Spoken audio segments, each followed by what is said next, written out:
Hello friends, मैं वीर चौहान। संयम UPSC में आपका स्वागत है। आपको पता ही होगा कि बांग्लादेश में तख्ता पलट हो चुका है। वहाँ की सरकार गिर चुकी है। वहाँ के जो पीएम है शेख हसीना, वो इंडिया आ चुकी हैं। ठीक है, तो वहाँ बहुत हालात ख़राब हैं। तो उसके हम वीडियो बना रहे हैं। वो किस हमारे सिलेबस से कैसे लिंक है, वो हमारे सिलेबस से कैसे जुड़ेगी, क्योंकि मैं कोई वीडियो अगर ट्रेंडिंग टॉपिक भी होगा तब भी हमारे सिलेबस से जुड़ा होगा, इसलिए उसको बनाना ज़रूरी भी है। अन्यथा उसको बनाना इतना ज़रूरी नहीं होगा अगर हमारे सिलेबस से जुड़ा हुआ ना हो। तो देखते हैं सिलेबस से कैसे जुड़ा हुआ है। भारत एवं इसके पड़ोसी संबंध, तो भारत है उसके पड़ोसी संबंध, पड़ोसी देश है, संबंध कैसे होंगे इस पर भी डिपेंड करेगा। इस वाली पे एक लिंक जुड़ गया, इस वाली पे। उसके बाद भारत के हितों पर विकसित तथा विकासशील, ये विकासशील देश है।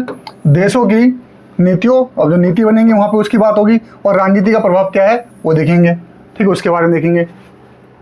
ये नहीं रहेगा क्योंकि भारतीय प्रवासी नहीं होंगे वहाँ पे, वो नागरिक है वहाँ के। ठीक है, तो उनको देखते हैं कि पर हैं तो वो जो हिंदू रह गए हैं, सिख रह गए हैं, बौद्ध रह गए हैं, उनको यहाँ पे अब दिक्कत होनी चालू हो जाएगी, क्योंकि अब उनका मेन टारगेट हिंदू मंदिर, संस्थान और लोग, वो जगह, वो चीज़ें रह गई हैं। ठीक है, 90% बांग्लादेश में मुस्लिम पॉपुलेरिटी है, तो पता ही है मेजोरिटी उनकी है।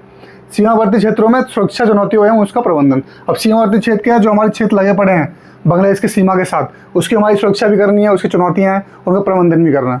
तो इस तरीके से पहला आता है आईआर में, ये 2 पॉइंट आईआर में आ रहे हैं, और ये तीसरा आ रहा है आईएस मतलब इंटरनल सिक्योरिटी में, वो इंटरनेशनल रिलेशन में आ रहा है। ठीक है, तो वीडियो को शुरू करते हैं और देखते हैं कि क्या है वीडियो के अंदर पूरा। वो दिया है, हसीना का सत्ता से बेदखल होना भारत को बड़ा झटका। ऐसा क्यों बोला जा रहा है? क्योंकि बांग्लादेश की जब तक शेख हसीना की सरकार थी तब तक वो हिंदुस्तान के साथ मिलकर अच्छे फैसले लेती थी, और ऐसे फैसले भी लेती थी जिससे दोनों देशों की भलाई रह सके। वो एक तरफा फैसला नहीं लेती थी और किसी भी उग्रवादी आतंकवादी ग्रुप को समर्थन नहीं करती थी। इसलिए बोला इंडिया को बड़ा झटका है। अब देखते हैं क्या क्या किया उन्होंने। ठीक है,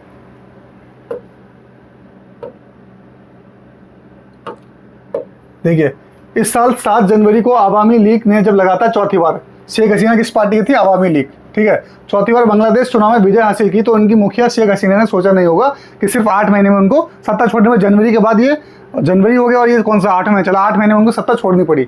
और कौन सी चौथी बार वो बनी थी, चौथी बार पीएम बन रही थी। रिजर्वेशन कोटा पर जून, और वहाँ पे सत्ता और तख्ता पलट क्यों आया? बहुत छोटी सी बात पे, रिजर्वेशन की बात पे। और देखते हैं क्या पूरी बात है, मैं आपको समझा देता हूँ। जब बांग्लादेश आज़ाद हुआ था, पाकिस्तान से आज़ाद किया गया था। देखिए मैं दिखाता हूँ आपको क्या है इसका पूरा सिनेरियो। बांग्लादेश जो है वो, ये इंडिया का मैप एक तरीके से एज्यूम कर लेते हैं, एक तरीके से ये इंडिया का मैप है, ये इंडिया का मैप है। ठीक, इस तरफ हमें पता है पाकिस्तान है, और इस तरफ हमारा जो बांग्लादेश के साथ लगा पड़ा है वो एरिया, वो पश्चिम बंगाल ये सब लगा हुआ है। ठीक है, तो क्या है, ये जो है ये है पश्चिमी, पहला क्या था, ये पश्चिमी पाकिस्तान।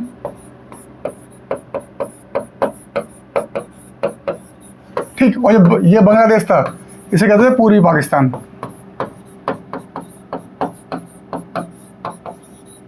ठीक है, और 1947 में ये दो देश, ये दो चीजें अलग हुई थी, ये पूर्वी पाकिस्तान और पश्चिमी पाकिस्तान। और पश्चिमी जो पूर्वी पाकिस्तान है, ये 1971 में क्या बन गया था? बांग्लादेश। ठीक ठीक, और ये क्या हो गया था? ये सिर्फ पाकिस्तान हो गया था, पूर्वी पश्चिमी हट गया था। ये पूरी सिनेरियो था। अब जब ये पाकिस्तान, पूरी पाकिस्तान बांग्लादेश बना, तो इसके साथ किसने भैया कुछ तो मेहनत की हुई कुछ लोगों ने। तो 1971 के जो लीडर थे जिनकी अगुवाई में ये सब कुछ हुआ, जिन्होंने इसके अगुवा थे, वो वहाँ के प्रथम राष्ट्रपति बने। कौन से? प्रथम राष्ट्रपति बने थे। ठीक, प्रथम राष्ट्रपति बने। उसके बाद उन्होंने सरकार भी चलाई, 4 साल सरकार चली उनकी, 1971 से 1975 तक। फिर उनका भी तख्ता पलट हुआ, और उन राष्ट्रपति का नाम था शेख मुजीबुर रहमान।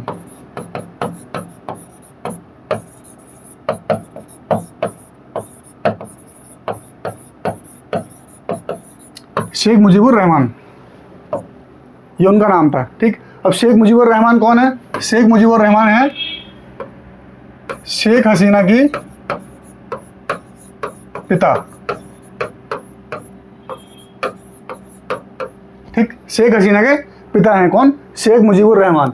और शेख मुजीबुर रहमान ने 4 साल सरकार चला पाई थी, 1971 से लेकर 1975 तक। ठीक, अब फिर क्या हुआ? शेख हसीना उस टाइम छोटी थी, और इनकी सारी पढ़ाई वढ़ाई इंडिया में हुई है, थोड़ी विदेश में हुई है। इनकी बहन भी अभी भी यहीं है। शेख हसीना का इंडिया से अच्छे नाते थे, और यहाँ पर रही भी हैं। और आपको पता है पूर्वी पाकिस्तान को बांग्लादेश बनाने में इंडिया का बहुत बड़ा हाथ रहा है, क्योंकि इंडिया सेना ने ही बांग्लादेश को आज़ाद कराया, किससे? पाकिस्तान से। अब ये विध्वंस हो गए, ठीक है। इन्होंने ये सोचा, अब मैं आज पूरी कहानी थोड़ी आगे बताऊंगा, पहले इतना समझाने में काफ़ी था कि पूर्वी पाकिस्तान और पश्चिमी पाकिस्तान क्या था, ठीक है। रिजर्वेशन कोटा पर जून 2014 में ढाका में शुरू हुए छात्र आंदोलन। क्या था छात्र आंदोलन?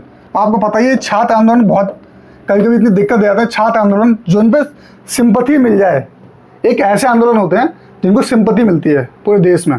इस बात को आप भी याद रखना, इसमें कोई भी ऐसी बात नहीं कि बहुत कोई अगर ऐसा ग्रुप है जो जैसे किसान आंदोलन हो जाए, छात्र आंदोलन हो जाए, महिला आंदोलन हो जाए, सिंपथी मिल जाए, उसमें क्या होता है, उसमें बहुत बड़ी समस्या क्या, वो आंदोलन अगर उग्र बन गया तो सत्ता को पलट सकता है, और उसका फायदा अगर विपक्ष ने उठा लिया, या जिस देश में सेना बाहुबल है, सेना का रोल चलता है, उसने उठा लिया, तो यही हुआ यहाँ पे बांग्लादेश में।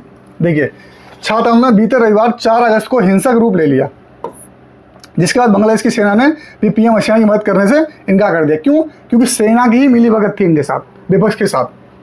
पीएम हसीना की मदद करने के इनकार। अंततः सोमवार को सेना के विमान ने हसीना को ढाका से बाहर लाया गया।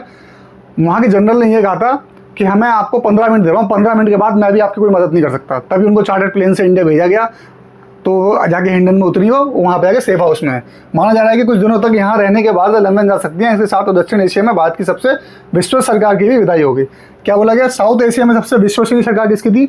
वो थी बांग्लादेश की। बांग्लादेश का भविष्य कैसा होगा अभी कुछ स्पष्ट नहीं तो पता ही है। वहाँ सैन्य शासन लंबा चलता है, जल्दी चुनाव करवाए जाएंगे, इस बारे में कुछ कह नहीं सकते। लेकिन इसकी वजह से कई कारण बांग्लादेश भारत के चिंता का कारण है। अब क्या क्या चिंताजनक है वो देखते हैं। अब चीन का प्रभाव की इसमें क्या? अब देखिए, जब से शेख हसीना की सरकार जाएगी ना, वहाँ पर चीन का और पाकिस्तान का प्रभाव हिंदुस्तान से ज़्यादा बढ़ने लगेगा, क्योंकि अब जो सरकार आएगी वो इंडिया के एंटी गवर्नमेंट आएगी। वो हमेशा एंटी गवर्नमेंट रहती है। शेख हसीना की सरकार, उनके पिताजी की सरकार, वो क्या थी? इंडियन प्रो गवर्नमेंट इंडियन थी। क्यों? क्योंकि हमने इंडिया ने उनको आज़ाद करवाया था, ठीक है। उनकी सोच अच्छी थी, ठीक है। बांग्लादेश में नए हालात, वहाँ पाकिस्तान और चीन का प्रभुत्व बढ़ा सकते हैं। ढाका के जरिए भारत को घाव देने के पाकिस्तान के मंसूबे बढ़ सकते हैं। ये सब बातें हैं। 2014 में बीजिंग यात्रा अधूरी छोड़कर क्या हुआ था? जब हसीना सरकार ने तीस्ता की सफाई का काम भारतीय सहयोग से करवाने का फैसला लिया, तो ये चीन को नागवार गुजरा। इस जो बात क्या, तीस्ता नदी है जो इंडिया और उसके बीच में बॉर्डर है, तो उसकी सफाई का काम किसने? इंडिया के साथ शेख हसीना का के मिलकर करते हैं, क्योंकि दोनों बॉर्डर शेयर करते हैं। तो शेख हसीना ने कहा कि तीस्ता नदी की सफाई साथ मिलकर करते हैं, तो हिंदुस्तान और पाकिस्तान, वो हिंदुस्तान और बांग्लादेश। तो फिर क्या हुआ? ये चीज़ जिसको चीन को बेकार गुजरी, उसने क्या किया? इस विवाद की वजह से बांग्लादेशी पीएम हसीना को 24 जुलाई 2024 में बीजिंग यात्रा अधूरी ही छोड़कर स्वदेश लौटा, जबकि चीन बांग्लादेश के लिए अपनी झोली खोलकर तैयार था। अब भारत को बांग्लादेश से मालदीव जैसे हालात का सामना करना पड़ सकता है, क्योंकि मालदीव अब हमारे खिलाफ हो चुका है, ठीक है। तो ये क्या था? चीन ने कहा कि हम आपकी इसमें सहायता करेंगे तीस्ता नदी की सफाई करने में, परंतु बांग्लादेश ने किस पर भरोसा जताया? इंडिया पे, ठीक है। तो इसलिए कहा था कि दक्षिण एशिया में सबसे विश्वसनीय जो देश था वो बांग्लादेश था, जब तक शेख हसीना की सरकार थी। हमारे बहुत अच्छे संबंध थे, ठीक है। सबसे विश्वस्त वैश्विक साझेदारी रही है हसीना। पूरी दुनिया में कोई एक वैश्विक नेता जिस पर भारत आंख मूंद कर भरोसा कर सकता है, वह बंगबंधु शेख मुजीबुर रहमान की पुत्री, बंगबंधु शेख मुजीबुर रहमान की पुत्री शेख हसीना थी। चाहे पूर्व पीएम मनमोहन सिंह की यूपीए 2 का कार्यकाल हो, चाहे 10 वर्षों की मोदी जी की सरकार हो, हमेशा भारतीय हितों का ख्याल रखा। उन्होंने पाकिस्तान खुफिया एजेंसी ISI क्या क्या किया इन्होंने इंडिया के लिए? ISI कि नेटो को पाक की मदद से फल फूल रहे भारत विरोधी कट्टरपंथियों की दुकानें बंद करवाएं, इसमें बांग्लादेश के अंदर। वर्षों से ढाका व कॉक्स बाजार में छिपकर रहने वाले असम के आतंकवादी, असम के जो आतंकवादी थे वहाँ ढाका और कॉक्स बाजार में छिपकर रहते थे। उन्होंने पाक समर्थित आतंकवाद के मुद्दे पर सार्क व दूसरे मंचों पर हमेशा भारत का साथ दिया। जब भी सार्क सम्मेलन होता था, दूसरे मंच होते थे, वहाँ पर हमेशा उन्होंने कहा हाँ पाकिस्तान आतंक फैलाता है, इंडिया का साथ देती थी वो हमेशा। ये भी उनकी खासियत थी। जाहिर है कि अब इन पड़ोसी देश में जो भी कई नजर आई, उसके साथ भारत का पुराना भरोसा बनाने समय लगेगा, तो पता ही है। और देखते हैं कि वो हमारे साथ घुल मिलेगी, हमारी ऐसी उसकी सोच रहेगी कि नहीं रहेगी, कौन पैसा दे। देखते हैं। भारत ने भी हसीना के हितों का ख्याल रखा, कभी वहाँ के अंदरूनी हालात में दखल नहीं दी। 2015 में सीमा विवाद विधेयक पारित कराने के साथ ही 40 वर्ष पुराने विवाद का निपटारा किया गया। सीमा विवाद 2015 में चालू हुआ। इसमें क्या, जो पाकिस्तान हो, हिंदुस्तान की कुछ ज़मीन बांग्लादेश को दे दी गई, बहुत बड़ी ज़मीन बांग्लादेश को दी गई ताकि सीमा विवाद ना रहे, और उनकी कुछ ज़मीन हमने ली थी, ठीक है। ऐसा था। बांग्लादेश को कई सड़कों, रेल मार्गों, ऊर्जा परियोजनाओं का तोहफा दिया, ठीक है। BNP व कंट्रोवर्टियों का साथ, यानी भारत के साथ विश्वासघात। अब क्या BNP, जो वहाँ की पार्टी कौन सी? बांग्लादेश नेशनलिस्ट पार्टी, जो अब सरकार बनाने की बात कर रही है। पीएम हसीना की सरकार में रहे कट्टरपंथी और बांग्लादेश नेशनल पार्टी अब वहाँ भी राजनीति के ज़्यादा सक्रिय हो जाएंगे।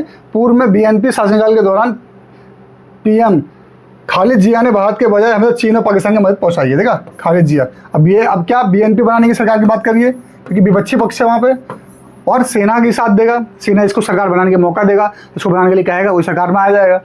ठीक है, जिया ने भारत के बार बार आग्रह करने के बावजूद उल्फा आतंकियों पर लगाम नहीं लगाई। इंडिया ने खूब कहा था कि उल्फा आतंक पे क्या लगाओ, लगाम लगाओ, पर जिया ने कि नहीं किया। क्या ना, खालिद जिया ने, जो बीएनपी की रही हैं पीएम, आतंकवाद से लगाम गई। वर्ष 2001 से के दौरान जिया के दूसरे कार्यकाल में पूरा बांग्लादेश पाकिस्तान एजेंसी ISI का सबसे बड़ा भारत विरोधी अड्डा बन गया था। इतना बड़ा हमें खतरा है अगर ये शेख हसीना की सरकार गई है तो। देखिए 2001 से लेकर 2016 तक दूसरा कार्यकाल था किसका, बीएनपी का। ठीक है, पाकिस्तान एजेंसी ISI क्या हो गई थी, भारत विरोधी अड्डा बन गई थी। हसीना के देश छोड़ने की खबर के बाद बंगबंधु की मूर्तियां भारत से संबंधित भवनों आदि को भेज गई। ठीक है, अब देखते हैं क्या हुआ था। लगातार चौथी जीत के बावजूद शेख हसीना को क्यों छोड़ना पड़ा देश, ये बहुत बड़ी बात है। 4 बार जीतना और उसके बाद देश छोड़ना पड़े, ये बहुत बड़ी बात है। बांग्लादेश में इस वर्ष जनवरी में हुए चुनाव में लगातार चौथी बार शेख हसीना जीत हासिल की, लेकिन 6 महीने के बाद उनके खिलाफ आक्रोश इतना उग्र होगा कि इस्तीफा देकर छोड़ना पड़ा। क्यों शुरू हुआ प्रदर्शन, देखते हैं। सरकारी नौकरियों में आरक्षण के खिलाफ छात्रों का प्रदर्शन जुलाई में शुरू हुआ। हजारों छात्र सड़कों पर उतर आए। प्रदर्शन 16 जुलाई को हिंसक हो गया जब प्रदर्शनकारी छात्र सुरक्षा अधिकारियों और सरकार समर्थक कार्यकर्ताओं से भिड़ गए। अधिकारियों को आंसू गैस छोड़नी पड़ी और रबड़ की गोलियां चलानी पड़ी। इससे क्या हो गया, कर्फ्यू लगा दिया गया। तब तक के लिए शांत हो गया। इंटरनेट बंद करवाया गया। हालात काबू करने के लिए इंटरनेट पर मोबाइल डाटा प्रतिबंध लगाया गया। पिछले महीने हिंसा में 150 लोग मारे गए। पाकिस्तान के खिलाफ 1971 के स्वतंत्रता संग्राम में लड़ने वाले लोगों के परिवार के सदस्यों के लिए 30% तक सरकारी नौकरी में आरक्षण था। और प्रदर्शनकारियों ने कहा, अब देखो पूरा मसला क्या था, जो वहाँ का पूरा जो सिनेरियो था, इसका फ़ायदा कितना उठाया गया ये आप खुद देखिए। अपने देश की भी ये कंडीशंस कभी ना हो, इसलिए इंसान को हमेशा ये पता होना चाहिए कि कौन से आंदोलन का हमें साथ देना है, कौन सा आंदोलन कब देश को तोड़ रहा है, इसका ही पता होना चाहिए आपको। ऐसा नहीं कि हर आंदोलन का आप आँख मूंद के साथ दे रहे हैं कि ये उस समुदाय से आते हैं, उस जगह से आते हैं, ना, ऐसा नहीं। देखिए क्या होता है,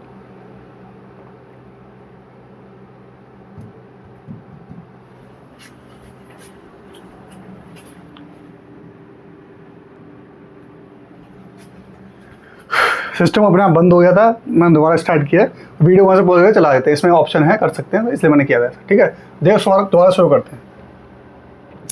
क्या किया था उन्होंने वहाँ पे, क्या था, यहाँ तक मैंने पढ़ा दिया था, यहाँ पर फायदा क्या, इसके बाद क्या होता है ये बताता हूँ आपको क्या पूरा सिनेरियो है। जब 1971 में देश इनका आज़ाद हुआ था, तब क्या था, पार्टी थी वहाँ पे। ठीक है, अवामी लीग पार्टी।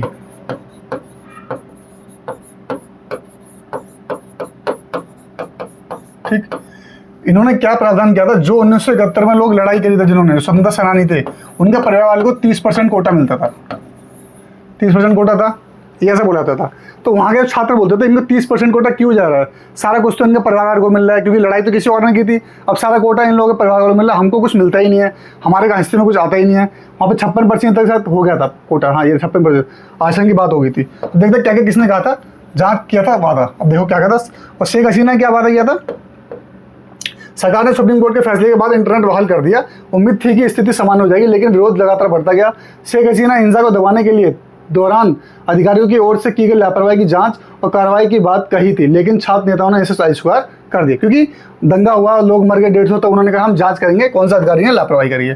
ठीक, क्या कहा था, बांग्लादेश में 56% आरक्षण से छात्र परेशान थे, खासकर 30% आरक्षण बांग्लादेश मुक्ति संग्राम में शामिल लोगों के स्वजन को मिला था। फिर बांग्लादेश मुक्ति संग्राम, जिन्होंने बांग्लादेश को 1971 में लड़ाई करके आजाद कराया था, स्वतंत्रता सेनानी एक तरीके से, वहाँ के जो स्वतंत्रता सेनानी है उनको दिया जा रहा था, ये कहा गया था। बाकी जो वहाँ पे उनका कोटा था वो 76% बढ़ गया था, वहाँ पे आरक्षण की लड़ाई थी। कुछ वर्ष पहले छात्रों के विरोध के बाद सरकार ने इस 30% आरक्षण को रोक लगा दी थी। क्या कर दिया सरकार ने, क्या इस 30% पे रोक लगा दी। बाद में इसे हाई कोर्ट ने बहाल कर दिया। फिर क्या किया, हाई कोर्ट ने बहाल कर दिया। सरकार ने तो रोक लगाई थी, फिर हाई कोर्ट ने बोला नहीं इसको दोबारा, इससे छात्र गुस्सा हो गए थे।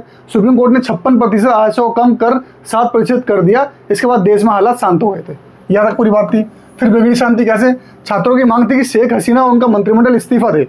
अब ये छात्रों की मांग थी, ये छात्रों की मांग थी, वहाँ तख्ता पलटने की तैयारी थी, क्योंकि वहाँ पे विपक्ष जो था वो हावी हो गया था, और वहाँ पे क्या सेना, इन दोनों का जब काटल बनता है तो देश में तख्ता पलट होता है। जहाँ सेना और विपक्ष का काटल बन जाए वहाँ हो जाता है। हसीना ने प्रदर्शनकारियों पर तोड़फोड़ का आरोप लगाकर फिर से इंटरनेट पर रोक लगा दी। उन्होंने कहा कि प्रदर्शनकारी छात्र नहीं बल्कि अपराधी हैं। प्रदर्शनकारियों ने रविवार को ढाका के एक प्रमुख सार्वजनिक अस्पताल पर हमला किया और कई वाहनों को साथ साथ सत्तारूढ़ पार्टी के कार्यकर्ताओं को आग लगा दी।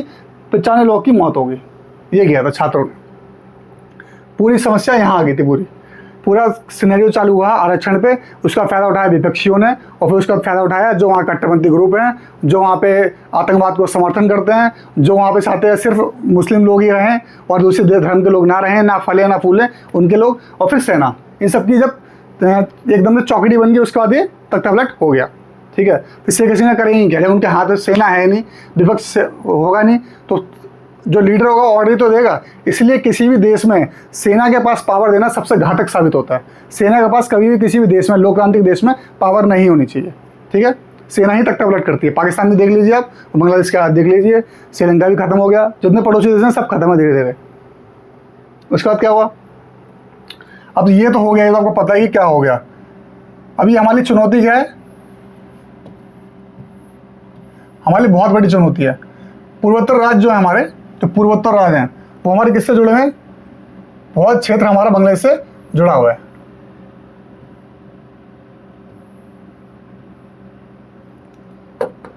देखिए, बांग्लादेश के साथ रिश्तों का संबंध सीधे तौर पर भारतीय पूर्वोत्तर क्षेत्र में, जो हमारा पूर्वी क्षेत्र है ना, क्योंकि बांग्लादेश हमारा इस साइड है और यहाँ पे सारे हमारे जो 7 पूर्वोत्तर राज्य हैं वो हैं, स्वतः जुड़े हुए हैं। पिछले 10 वर्षों में भारत ने बांग्लादेश के जरिए पूर्वोत्तर राज्यों की कनेक्टिविटी बढ़ाने पर काफ़ी जोर दिया है।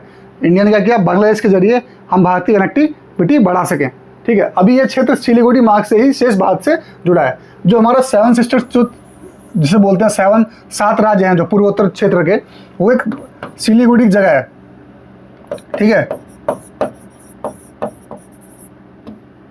सिलीगुड़ी, इसे चिकन नेक बोला था, जिसने बाद कभी एक JNU के छात्र ने कहा था कि इसको काट देंगे तो देश अलग हो जाएगा, नॉर्थ ईस्ट अलग हो जाएगा। वो सिलीगुड़ी है। सिलीगुड़ी का क्या है? मार्ग है जिसे शेष भारत से जोड़ा सकता है। वो हमारे पूर्वोत्तर राज्य सिर्फ इसी जगह से जुड़ा हुआ है। जैसे दिल्ली बहुत जगह से जुड़ा हुआ है वैसा नहीं, वो हमारे पूर्वोत्तर राज्य हैं उसी जगह से जुड़ा हुआ है। अगर उस चीज़ जगह को रोक दिया जाए, बाधित कर दिया जाए, तो हिंदुस्तान से नॉर्थ ईस्ट की कनेक्टिविटी बिल्कुल खत्म हो जाएगी। रणनीतिक विशेषज्ञ इसे भारतीय सुरक्षा के लिए बड़ी चुनौती मानते हैं, क्योंकि चीन की इस पर नज़र पहले से है। चीन का यही सपना है कि उस कनेक्टिविटी को जो है सिलीगुड़ी मार्ग, उस पर अपना कब्जा कर लीजिए, नॉर्थ ईस्ट को फिर अपने में मिला लिया जाए, फिर भारत से क्योंकि अलग हो जाएगा, वहाँ पे सहायता नहीं पहुँचेगी, आर्मी नहीं पहुँचेगी, कुछ नहीं पहुँच पाएगा।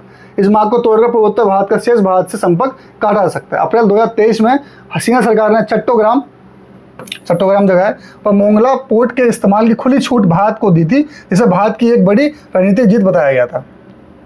देखिए, अब ये काम किया था किसने? शेख हसीना ने। अब जो सरकार आएगी वो ऐसा नहीं करेगी। रिश्तों की दीर्घकालिक एजेंडा अधर में जाता दिख रहा है। अब जो दीर्घकालिक जो एजेंडे थे हमारे कि हम अपना रक्षा क्षेत्र बढ़ाएंगे, उपकरण बढ़ाएंगे, उपकरणों को बना के इंडिया बांग्लादेश को भी देगा, वहाँ भी बनाएगा, फैक्ट्रीज डालेगा, बहुत अच्छा था, सोचा था आर्थिक क्षेत्र। जो इंसान 4 बार जीता हो, किसको क्या पता कि सरकार छोड़ना पड़ेगा और देश छोड़ना पड़ेगा। ठीक है,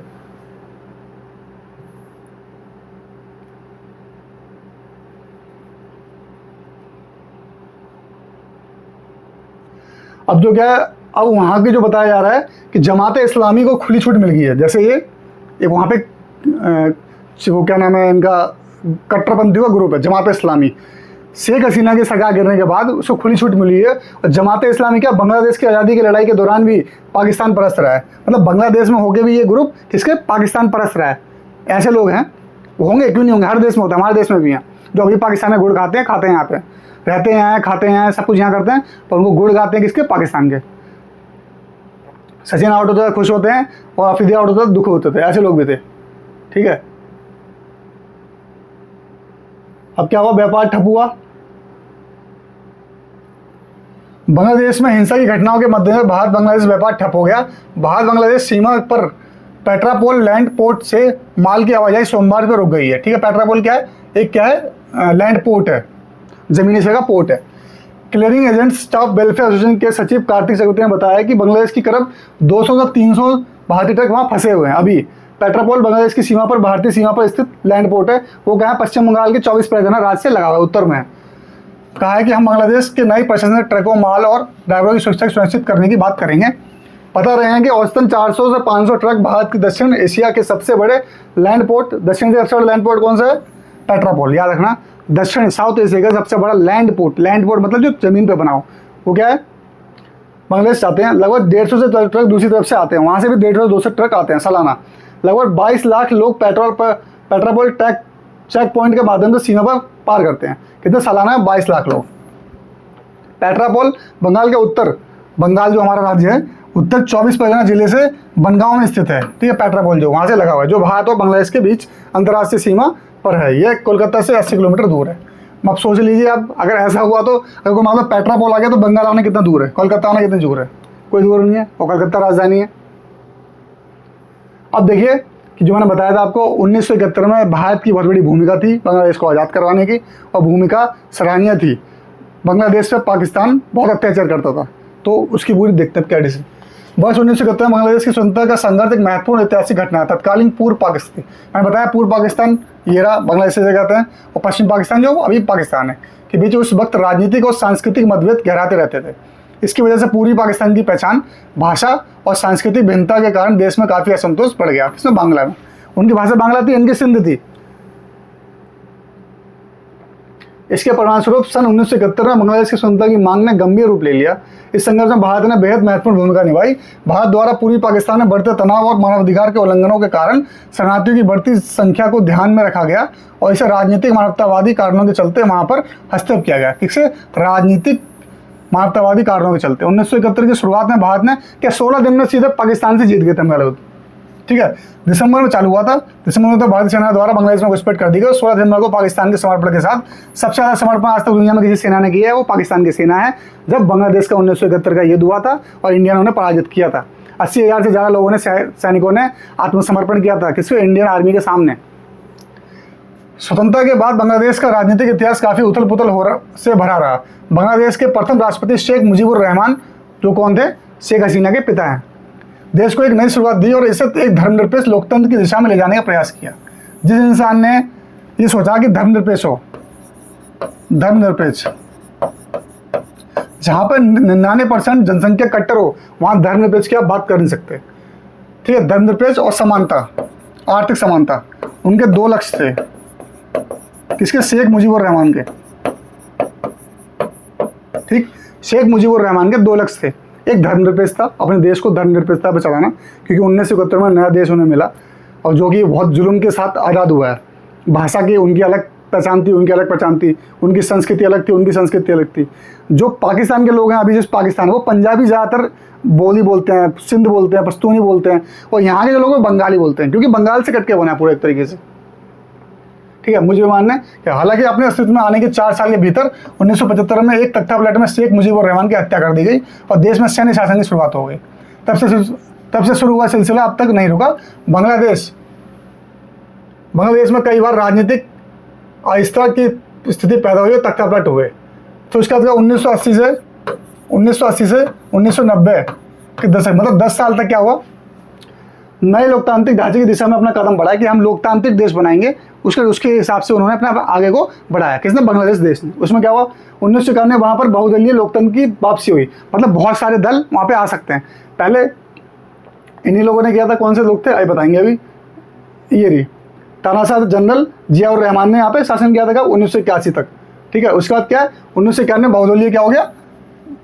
लोकतंत्र की वापसी हुई। उसके बाद क्या? बांग्लादेश ने संवैधानिक लोकतंत्र की ओर आगे बढ़ना शुरू किया कि हम संविधान के हिसाब से चलेंगे। देखते हैं, बांग्लादेश के शासकों का इतिहास भी कम दिलचस्प नहीं है। इसमें कई रंग देखने को मिलते हैं। जैसे बांग्लादेश की स्वतंत्रता के प्रमुख नेता और पहले राष्ट्रपति शेख मुजीबुर रहमान 1971 से 1975 क्या सामाजिक न्याय और आर्थिक विकास पर जोर दिया, लेकिन वह स्थिरता लाने में असफल रहे और उनके बाद तख्तापलट ने यहाँ की राजनीति को अस्थिर कर दिया। इनके बाद जो राजनीति हुई वो अस्थिर, क्योंकि इनकी सोच यही थी कि मुझे धर्मनिरपेक्ष रहना है, आर्थिक समानता लानी है, ठीक है, और सामाजिक न्याय लाना है। मुझे उनकी ये सोच थी, आर्थिक विकास लाना है, देश को आगे बढ़ाने की सोच ये थी, ना कि कट्टरपंथी सोच थी उनकी। इसके बाद एक सैन्य तानाशाह जनरल जियाउर रहमान ने कब्जा जमाया और उन्होंने बांग्लादेश में सैन्य शासन चलाया। उन्हें राजनीतिक विपक्ष को कुचलने के लिए पहचाना जाता है। इसको किसी पहचाना जाता है? राजनीतिक जो विपक्ष होते हैं उसको कुचलने के लिए।